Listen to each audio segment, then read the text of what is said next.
రాత్రి వేళ కామాక్షి ఆయన పడుకున్న దగ్గరికి వచ్చి తట్టి లేపింది. ఆయన లేచారు. కేశపాశాన్ని తీసి ఇలా చూపించి ముట్టుకోంది. ఆయన ఇలా ముట్టుకున్నారు. జిగురుగా ఉంది. ఏమ్మా జుట్టు జిగురుగా ఉందన్నారు. పాలు పోసి వెళ్ళిపోయావు అని. అమ్మా నీ గుడి పునర్నిర్మాణం చేయాలని తాపత్రయపడ్డానమ్మా అన్నారు. ఏమయ్యా గుడి పునర్నిర్మాణం చేయడానికి నువ్వు సంపాదించాలా? నన్ను అడిగితే నేను ఇవ్వను. దానికోసం నా జుట్టు ఇలా వదిలి వెళ్ళిపోయావా? చూడు పాలకంపు ఎంత సువాసనలు రావలసిన జుట్టునది.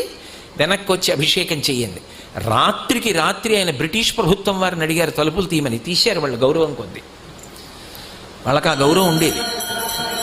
తలుపులు తీస్తే వారు గబగబా వచ్చి కంచిలో అమ్మవారికి మళ్ళీ అభిషేకం పూర్తి చేశారు. ఆ తర్వాత ఎక్కడి నుంచి వచ్చిందో కాసుల వర్షం పడిపోయింది. ఆ దేవాలయం అంతా పునర్నిర్మాణం చేశారు.